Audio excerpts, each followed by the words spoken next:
What if I told you that the thing you've been waiting for, motivation, inspiration, the perfect timing, isn't coming? What if I told you that the reason you're stuck isn't because you don't know what to do, but because you keep giving yourself permission not to do it? Right now, there's something in your life that you keep saying you'll start tomorrow, next week, or when you feel ready.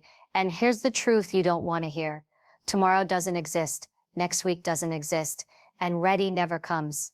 So let me ask you, how much longer are you going to wait? How many more days, months, or even years are you willing to let slip through your fingers while convincing yourself you're planning or thinking it through? You don't need more time. You need to move. You need to stop looking for a spark and start being the fire. Today, I'm going to show you how to force yourself. Yes, force yourself to take action even when you don't feel like it, even when you're scared, even when every part of you is screaming to stay where you are. Because nothing changes until you do. And if you can master this one skill, the ability to act when you don't feel ready, you can change everything about your life. Do you want me to continue into the first section of the speech where we challenge the audience's beliefs about waiting for motivation and dismantle their excuses right away? Or should I stretch this intro further with a personal story that hooks emotionally before diving in? Let me tell you something most people don't want to hear. Motivation is not coming to save you. That surge of energy you're waiting for, that magical moment where everything feels right, where you suddenly have clarity and power to move. It's a myth. It's a story we tell ourselves to justify doing nothing right now. You tell yourself you'll start when you feel motivated. You'll get serious when you're inspired. You'll make the change when the mood is right. But here's the ugly truth. If you keep waiting for motivation, you will wait forever. Think about all the times in your life when you said, I'll start next week. That was 6 months ago. I'll get to it after I have more time. That was 3 years ago. You know this because you've been here before. And deep down, you're tired of being stuck in the same cycle, tired of feeling guilty, tired of watching other people move ahead while you're still planning, preparing, and thinking about what you'll do one day. You don't have a motivation problem. You have an action problem, because action is the thing that creates motivation, not the other way around. You've been conditioned to believe you need to feel good before you do something. You think you need the right mood to start the workout, the right energy to start the business, the perfect mindset to have that difficult conversation. But think about it. How many times have you done something hard even though you didn't feel like it?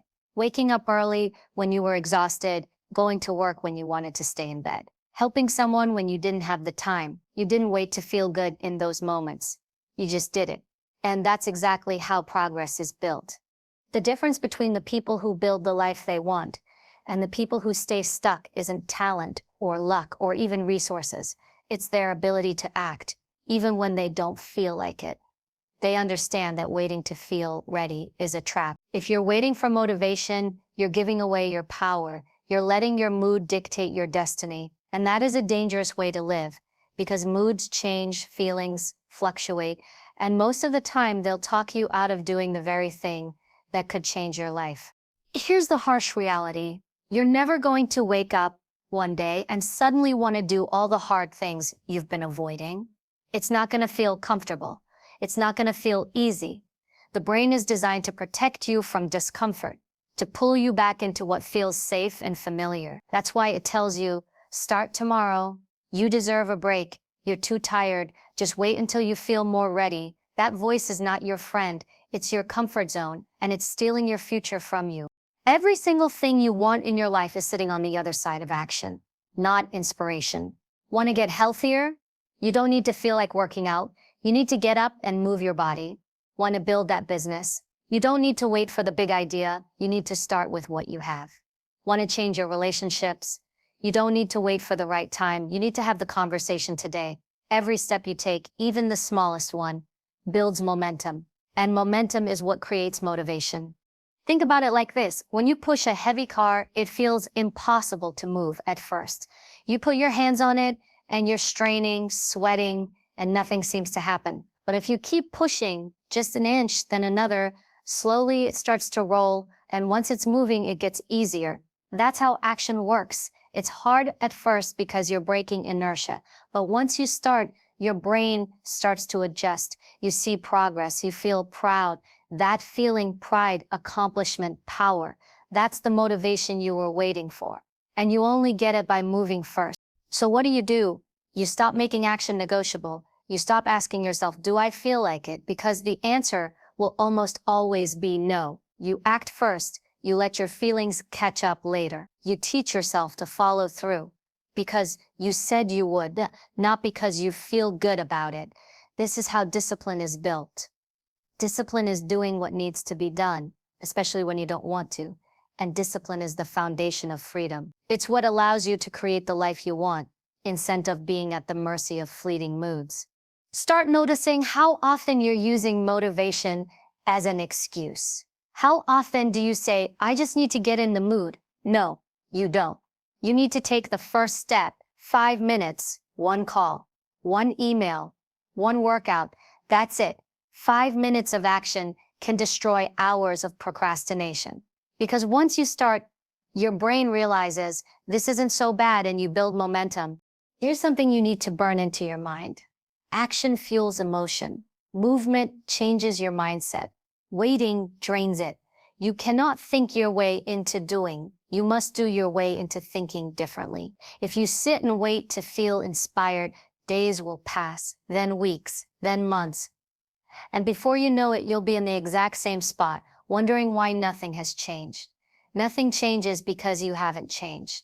So, the next time you catch yourself waiting for motivation, stop and remind yourself, motivation isn't coming. It's not a lightning bolt that strikes out of nowhere. It's not something that shows up and magically makes everything easy. You create it by acting first. And the more you act, the more you'll feel it. Your future is waiting for you to move, not to feel ready. The clock is ticking. The longer you wait, the harder it gets. Stop waiting for motivation. It's time to force yourself to take action right now. If you want to start taking action consistently, you have to change the way your mind approaches decisions. Right now, most of what you call decisions are really debates. You wake up in the morning and the first thing you do is negotiate with yourself. Should I get up now or hit snooze? Do I really need to work out today? Maybe I'll start after lunch. That back and forth might feel harmless, but it's the number one reason most people never move forward. Every time you give yourself room to decide whether or not you'll follow through, you're opening the door for excuses, emotions, and comfort to win. The people who consistently take action don't have superhuman motivation. They don't wake up every day excited to do hard things. What they have are non-negotiables, rules they live by that are not up for discussion. They've made a decision once, and that decision stands no matter how they feel in the moment. It's not, should I do this today? It's, this is who I am, and this is what I do. Think about brushing your teeth. You don't wake up in the morning and say, I wonder if I'll brush my teeth today. You don't need to feel inspired or motivated to do it. You just do it. It's automatic because you've programmed your mind to see it as non-negotiable. That's the same mindset you need to apply to your goals, your health, your work, your growth. When something becomes non-negotiable, it stops being a struggle every single day because you've removed the choice to skip it. But here's where most people get stuck. They treat important actions as optional. They give themselves escape routes. They say, I'll try, which is just another way of saying, if I don't feel like it, I'll quit. They say, I'll do it when I have time, which really means it'll happen if it's convenient. Success is not built on convenience. It's built on consistency. And consistency comes from deciding ahead of time what will and will not be acceptable in your life. So how do you create these non-negotiables? It starts with clarity. What matters to you? What actions are essential for you to reach the life you want? Write them down. Be brutally honest. Is it working out 4 times a week? Spending 30 minutes learning a new skill every day? Waking up an hour earlier to work on your dream? Pick the actions that truly move the needle forward. Then you make the commitment that these things are no longer optional. Not if I have time. Not when I feel like it. They are simply what you do. This is where your identity has to shift. Stop saying, I want to be someone who works out, and start saying, I am someone who trains my body. Stop saying, I hope I can be disciplined, and start saying, I am disciplined. When you attach an action to who you are instead of something you might try, your mind starts to align with it. You're no longer battling with yourself every day. You're reinforcing the identity you've chosen. Of course, your mind will fight back at first. It will look for every loophole. It will whisper, you deserve a break. One day off won't hurt. You're tired. And this is where non-negotiables save you. You don't argue with the voice in your head because there's nothing to argue about. The decision has already been made. You show up because you said you would. You follow through because you've decided this is who you are. And the more you do this, the quieter that negotiating voice becomes. Think of elite athletes. Do you think they ask themselves every day, do I feel like training? No. If they relied on feelings, they'd never get to the level they're at. They have rules. They train whether they're tired, sore, frustrated, or bored. That's why they're champions. Not because they're more talented, but because they've mastered the ability to act without negotiation. Now let's talk about the trap of perfectionism. Many people say, I'll make it non-negotiable, but I have to do it perfectly. And when they miss one day, they throw everything away. This is another negotiation in disguise. Non-negotiables aren't about being perfect every single time. They're about refusing to quit. If you fall off, you don't wait a week to get back on track. You recommit instantly. Missing once is human, quitting is a choice. Another key part of reprogramming your mind is your environment. You can have the strongest intentions, but if you're surrounded by constant temptation to do the opposite, you're setting yourself up for failure. If your goal is to eat healthier, why are your cupboards full of junk food? If your goal is to write every morning, why is your phone buzzing with endless notifications? Your environment should support your non-negotiables, not sabotage them. Create conditions where action is easier and excuses are harder to make. The truth is, making something non-negotiable feels uncomfortable at first because you're removing the easy way out. Your brain loves comfort. It loves the idea that you can always choose later, always delay, always rest. But comfort doesn't build strength. It doesn't create results. If you want change, you have to get used to the discomfort of sticking to your commitments. Over time, what once felt hard will become automatic, just like brushing your teeth.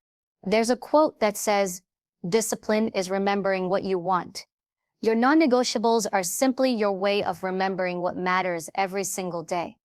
They are a contract with yourself that says, this is the standard I live by and I refuse to break it. So take a hard look at your life. What actions are you still treating as optional when they should be non-negotiable? Where are you still negotiating with yourself and losing? Make the decision today, not tomorrow, not when it's convenient, today. Because the moment you eliminate the option to quit, you free yourself from the endless cycle of starting, stopping, and starting over again. You stop being someone who waits for change and become someone who creates it. One of the biggest reasons people don't take action is because they convince themselves the task is too big, too complicated, or too far out of reach. You look at the end result you want and it feels overwhelming. You tell yourself you need everything to be perfect before you start. You need more knowledge, more time, more energy, more clarity. So instead of moving, you freeze. You stay in planning mode, thinking and overthinking until you're mentally exhausted and still haven't done a single thing. The problem isn't that the goal is too big. The problem is that you're trying to do it all at once. Every major accomplishment in life is nothing more than a collection of small steps done consistently. But when you only focus on the huge mountain in front of you, it paralyzes you. You keep staring at the top, wondering how you'll ever get there. And because you can't see every single step, you decide it's safer to stand still. Here's what you have to understand. You don't need to climb the entire mountain today. You just need to take the next step. That's it. Action doesn't have to be massive to be powerful. Micro-action is still action, and it's often the thing that gets you out of paralysis and into momentum. Think about someone who wants to get in shape. They spend weeks researching the perfect workout plan, the best gym, the ideal diet. They watch videos, read articles, buy equipment, but when it comes time to start, they feel overwhelmed and delay. Now imagine if, instead of all that planning, they just committed to doing 10 push-ups today. That's it, 10. It might sound too small to matter, but it does. Because once you start doing something, even the smallest thing, You break through the mental barrier that was holding you back, and often those 10 push-ups turn into 20, then a run, then a full workout. But even if they didn't, even if all you did was 10, it's still more than zero. Small steps are powerful because they bypass the excuses your brain throws at you. When you tell yourself you have to run 5 miles, your mind will resist. That's too much, I don't have time. But when you say, I'll just put on my shoes and walk for 5 minutes, there's no real reason to say no. The key is to make the first step so simple that it feels almost impossible to avoid. Once you start moving, the resistance fades and you find yourself doing more than you planned. This principle works in every area of life. Want to start writing a book? Stop obsessing over how many chapters you'll need. Just write one paragraph today. Want to start a business? Stop waiting until you have the perfect website and logo. Reach out to one potential client right now. Want to declutter your home? Don't worry about cleaning every room. Just clear one drawer. These small actions seem insignificant in the moment, but over time they compound into major results. The beauty of micro actions is that they create momentum. Momentum is what makes taking action easier and more natural. Think of pushing a stalled car. At first, it's incredibly hard to get it to move even an inch. You have to lean into it with all your strength, and it feels like nothing's happening. But if you keep pushing, slowly the wheels start to turn, and as the car begins to roll, it takes less and less effort to keep it going. Action works the same way. The first step is the hardest because you're fighting against inertia. But once you're moving, everything becomes easier. Another reason microactions are so effective is because they build confidence. A lot of people hesitate to start because they doubt themselves. They wonder if they have what it takes, if they'll fail, if they're wasting their time. But when you commit to a small, achievable action, you prove to yourself that you can follow through. That proof becomes evidence, and that evidence builds belief. The more you see yourself completing small tasks, the more you trust yourself to handle bigger ones. Some people push back against this idea because they think small steps aren't enough. They want big change fast, they want the transformation overnight. But here's the truth. Big change is almost always the result of tiny, consistent actions done over time. Look at any major success story. And behind it, you'll find years of steady effort that built the foundation. Small steps done daily beat massive efforts done occasionally. The other mistake people make is believing they have to know the entire path before they begin. They want certainty. They want to see all the steps laid out perfectly, so they won't make mistakes. But life doesn't work like that. You learn as you go. You adjust as you move forward. Waiting until you know everything is just another form of procrastination. You don't need to see the whole staircase. You just need to take the first step. Once you do, the next step becomes clearer. So ask yourself, what's one micro action you can take today toward the thing you've been putting off? Not tomorrow, not next week. Today, can you spend 5 minutes sending that email? Can you pick up the phone and make that call? Can you write one paragraph, do one set of push-ups, set up one meeting? The action doesn't have to be glamorous or dramatic, it just has to happen. There's a saying that goes, the journey of 1,000 miles begins with a single step. It's cliche, but it's true. The single step is where everything starts. Not the planning, not the dreaming, not the talking about it, the step.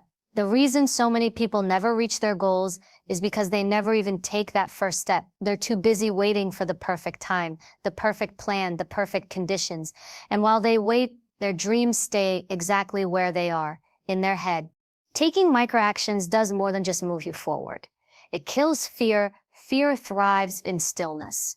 The longer you sit and think about what you have to do, the more fear grows. But fear can't survive motion. Once you start, you realize it's not as bad as you thought. The monster in your head is always bigger than the reality. The difference between people who stay stuck and people who succeed isn't talent, luck, or resources. It's movement. The ones who succeed are willing to take small steps, even when they're scared, even when they don't know exactly how it will turn out. They trust that progress comes from doing, not from waiting. So stop obsessing over the entire journey. Stop overwhelming yourself with everything you have to do. Just pick one small action and do it now. Then do another tomorrow and another the next day. Before you know it, you'll look back and realize how far those tiny steps have taken you. Big goals are nothing more than small actions stacked over time. Your job isn't to do it all today. It's to start, and the best time to start is this very moment. One of the biggest reasons people fail to act is because there's no real consequence if they don't. You tell yourself you'll start tomorrow, but nothing bad happens if you don't. You promise yourself you'll go to the gym, but nobody checks if you show up. You say you'll work on your dream, but when you don't, no one calls you out on it. This lack of pressure feels comfortable, but it's exactly why you stay stuck. Comfort is easy, but it kills growth. If you truly want to force yourself to take action, you need to create an environment where inaction costs you something. You have to raise the stakes so high that not following through is more painful than staying the same. Accountability is a powerful tool because it takes your goals out of your head and puts them into the real world. When something exists only in your mind, it's easy to hide from it. You can change deadlines whenever you want. You can lower expectations. You can quietly quit without anyone knowing. But when you make your commitment public, when you tell someone else what you're going to do, you immediately add pressure to deliver. No one wants to look unreliable. No one wants to admit they gave up. That external pressure pushes you to act even when you don't feel like it. Think about this. If I told you to run 5 miles on your own, would you do it? Maybe, maybe not. But if I told you I'll meet you at the track at 6 a.m. and we're running 5 miles together, you'll show up. Why? Because now you're accountable to someone else. There's an expectation and you don't want to let them down. This is why workout partners, coaches, and mentors are so effective. They create a level of responsibility beyond your feelings. Even when you don't want to do it, you do it because someone is counting on you. Accountability doesn't have to be complicated. It can be as simple as telling a friend or family member your goal and asking them to check in on your progress. It can be joining a group of people who are working toward the same thing, where everyone supports and challenges each other. It can even be hiring a coach or mentor who won't let you slack. The point is to make your word mean something outside of your own head. Because when you're the only person who knows about your goal, it's too easy to let yourself off the hook. Another way to create pressure is by putting money on the line. Humans hate losing something they've already invested. If you sign up for a course that costs a significant amount of money, you're far more likely to complete it than if it's free. Why? Because now there's a cost attached to quitting. You feel it. You don't want to waste what you've put in. The same applies to gym memberships, events, or even making a bet with a friend. When you have something to lose, you show up. But accountability is only one part of the equation. The environment you put yourself in can either pull you forward or keep you exactly where you are. Your surroundings shape your behavior more than you realize. If you're constantly surrounded by people who make excuses, you will start making excuses. If your friends are unmotivated, negative, and content with mediocrity, that mindset will rub off on you. But if you spend time with people who push themselves, who refuse to settle, who are always striving to grow, you'll feel the need to step up to their level. Environment isn't just about people, it's also about your physical space. If you're trying to focus on a project but your phone is buzzing with notifications every minute, you're making action harder. If your workspace is cluttered and distracting, you're giving your mind more reasons to wander. If you're trying to eat healthy but your kitchen is full of junk food, you're relying on willpower alone, and willpower is finite. The smartest thing you can do is design your environment so that action is the easiest option and excuses are hard to access. For example, if you want to start reading more, leave a book on your nightstand or desk where you can see it. If you want to work out in the morning, set your clothes and shoes out the night before, so you can't avoid them. If you want to write every day, keep your notebook or laptop open and ready to go. These small tweaks might seem minor, but they remove friction between you and your goal. On the flip side, remove the triggers that make procrastination easy. Turn off unnecessary notifications. Log out of social media apps during work time. Clear your space of anything that tempts you to avoid what matters. Make distraction harder and action automatic. Creating pressure is about building a system where success becomes the default. You shouldn't be relying on willpower alone because willpower is unreliable. Some days you'll feel strong, but most days you'll feel tired, stressed, or distracted. Systems and accountability ensure that even when you don't feel like doing something, you still do it because the environment is set up to support your actions. It's important to note that pressure doesn't have to be negative. Yes, it can come from consequences, but it can also come from positive reinforcement. Surround yourself with people who celebrate progress, who inspire you, who remind you why you start, and create rewards for yourself. When you hit milestones, that excitement and recognition push you forward just as much as avoiding pain does. So ask yourself, who in your life will hold you to a higher standard? Who can you share your goals with? Knowing they'll check in and expect you to follow through. Where can you place yourself so that the energy around you fuels your growth instead of draining it? What distractions can you remove right now that are keeping you stuck? The reality is, success rarely happens in isolation. We rise to the level of the expectations and environments we put ourselves in. If you want to take consistent action, build accountability and structure into your life. So quitting isn't an easy option, because when you combine personal commitment with external pressure and a supportive environment, you create a powerful force that makes inaction almost impossible. The moment you decide to take action, something happens almost immediately. You feel resistance. Your mind begins whispering reasons why you shouldn't do it, why you should wait, why you should avoid it. That discomfort is often so strong that most people retreat back to safety before they've even begun. They confuse discomfort with danger. They think if something feels hard, it means they're doing something wrong. But the truth is the opposite. Discomfort is not a sign you should stop. Discomfort is proof that you're growing. Every single breakthrough in life comes with some level of unease. Think back to the times you accomplished something meaningful. Was it easy? Was it effortless? Of course not. Growth stretches you beyond what's familiar, and stretching is uncomfortable by nature. The problem is, most people spend their lives trying to avoid any situation that feels hard, awkward, or challenging. They chase comfort as if it's the goal. They want a life where things are smooth, predictable, and safe. But here's the harsh reality. Comfort zones don't expand. They shrink. The longer you stay comfortable, the less capable you become of handling anything outside of it.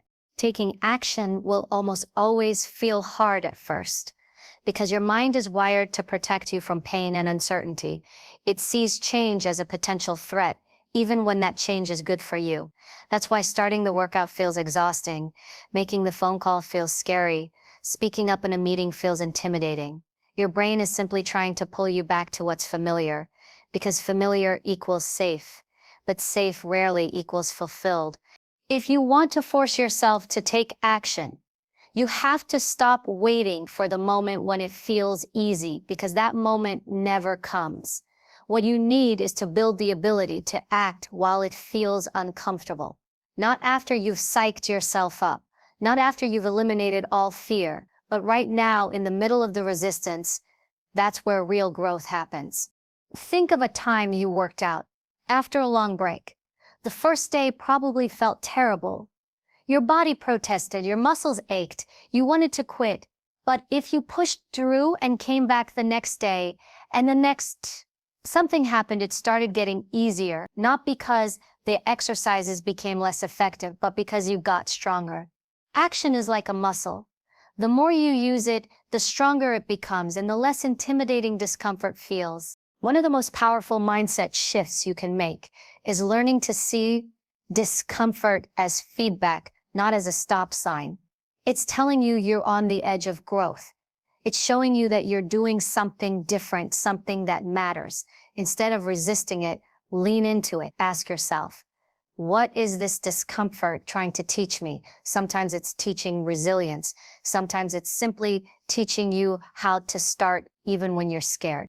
There's also another truth to understand. Discomfort is temporary, but regret is permanent. That conversation you're afraid to have might make you sweat for 15 minutes, but not having it could cost you years of resentment or missed opportunities. That workout you don't want to do might feel miserable for an hour, but not doing it could cost you your health over decades. Discomfort is fleeting. Regret lasts. If you can choose a short burst of pain over a lifetime of what if, you set yourself free. Now, How do you build tolerance to discomfort? The answer is practice. Start putting yourself in situations that stretch you a little each day. Speak up when you normally stay silent. Wake up an hour earlier, even when you want to sleep in. Take the cold shower. Say yes to the opportunity that scares you. Each time you do, you prove to yourself that discomfort won't break you, and the more you expose yourself to it, the less power it has over you. This doesn't mean recklessly throwing yourself into extreme situations without preparation. It simply means stop running every time something feels challenging. When you run from discomfort, you reinforce fear. When you face it, you weaken it. Think of people who are confident in high-pressure environments. Firefighters, athletes, public speakers. Were they born fearless? Absolutely not. They just trained themselves to act in spite of fear. They got used to discomfort until it became normal. There's also another trap to watch out for: overvaluing comfort as a reward. Many people see rest, entertainment, or ease as the ultimate goal of life. But those things are only satisfying when they're earned. Rest feels incredible after you've put in the work. Comfort feels deserved after effort. Without that, comfort turns into stagnation. You end up restless, unfulfilled, wondering why you're not satisfied even when everything feels easy. So, the next time you're about to take action and you feel that tightness in your chest, that voice saying, "This is hard, maybe you should wait," recognize it for what it is: your mind trying to protect you from the unknown. Thank it, but don't obey it. Remind yourself that growth requires stretching, and stretching will never feel good in the beginning. Then take the step anyway. Discomfort is not the enemy, it's the doorway. On the other side of it is everything you say you want: confidence, success, health, love, fulfillment. But you don't get to have those things while clinging to safety and ease. You have to cross through the messy, awkward, scary part first. The truth is, people who succeed aren't the ones who never feel fear or doubt. They're the ones who've learned to carry fear with them and act anyway. They know that waiting for the perfect emotional state is useless. They know that every time they push through discomfort, they expand their capacity to handle life. So ask yourself right now, where have you been letting discomfort stop you? Where have you been choosing what's easy over what's meaningful? And how long are you willing to let that keep you stuck? If you want change, you have to stop running from what's hard and start doing it anyway. Because when you make a habit of acting despite discomfort, you become unstoppable. Nothing outside of you can control you anymore. And that kind of freedom is worth every ounce of temporary pain. So here's where we end this, not with a nice idea for you to think about, but with a choice you have to make right now. You've spent enough time waiting for motivation, waiting for clarity, waiting for some magical sign that tells you it's time to start. That sign is not coming because it's not out there. It's you. You are the signal. You are the permission you've been looking for. Every single day, you hesitate. Every single day, you say, tomorrow. You're making a decision, even if you don't realize it. You're choosing to stay the same. You're choosing the comfort of now over the life you say you want. And if you're honest, that choice is costing you. It's costing you progress, opportunities, growth, and time. Time you will never get back. You already know what you need to do. That's not the problem. The only question left is, will you do it? Will you take one step today? Not next week, not when it's easy, but today. Because the truth is, you don't need to feel ready. You just need to act. And if you can force yourself to move once, you can do it again and again. There's no perfect moment. There's only this one, and it's here, right now, in front of you. So stop waiting. Stop planning. Stop talking about what you're going to do one day. Start, move, do something small, messy, uncomfortable, but real. Because once you begin, everything changes. Your future is waiting on the other side of action. Go claim it,